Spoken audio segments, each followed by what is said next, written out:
Welcome to Smart Study Teaching Methods and Strategies Part 4 Inquiry Based Learning.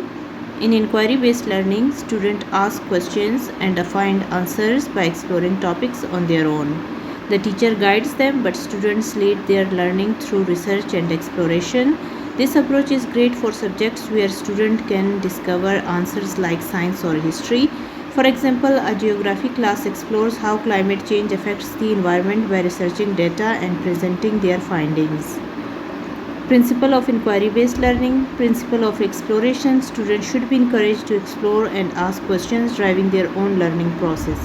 Principle of student autonomy. Students take ownership of their learning, allowing them to follow their curiosity and interest. Principle of reflection. Students should regularly reflect on what they have learned and the own methods they use to investigate. Principle of teacher facilitation. The teacher role is to guide, provide resources and support students in their exploration rather than giving direct answers.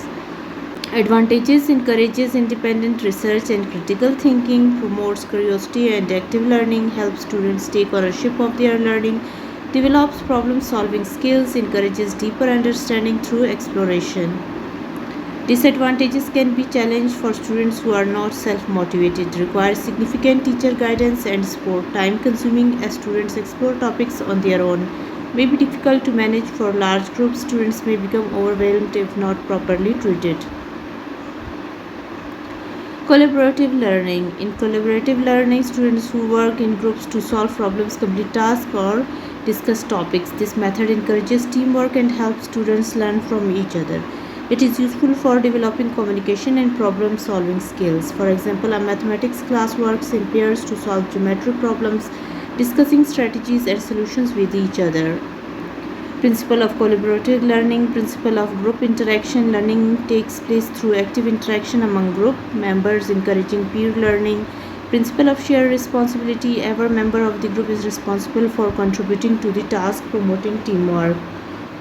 Principle of constructive feedback. Students should provide and receive feedback to improve understanding and collaboration. Principle of respectful dialogue. A respectful environment should be created where all students feel valued and heard.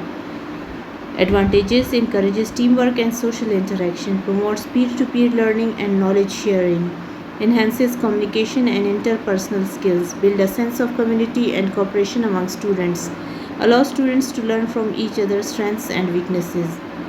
Disadvantages: some students may rely on others for completing tasks. Conflicts within groups can arise, leading to distractions. Not all students may contribute equally, leading to unequal learning experiences. Can be challenging to manage large groups. Difficult to assess individual performance in group settings. Flipped method. In flipped method, students learn new content at home, usually through videos or reading. The classroom time is then used for activities, discussions, and practice. These methods allow students to learn at their own pace before applying knowledge in class. For example, a physics teacher assigns a video on Newton's law for students to watch at home, and then the class works on solving related problems. Principles of flipped method. Principle of self-paced learning. Students engage with the content at their own pace outside of class, which allows for personalized learning. Principle of active learning. Classroom time should be used for activities that engage students actively applying what they have learned at home. Principle of teacher guidance. Teachers guide and support students during classroom activities, providing help where needed rather than presenting new content. Principle of technology use. Learning materials should be accessible through digital platforms, allowing students to access content anytime and anywhere. Advantages: maximize class time for interactive activities and problem solving, allow students to learn at their own pace through online resources, encourages self-directed learning and responsibility, provides more opportunities for teacher-student interaction during class, helps students review content at home before applying it in class. Disadvantages: requires access to technology and reliable internet.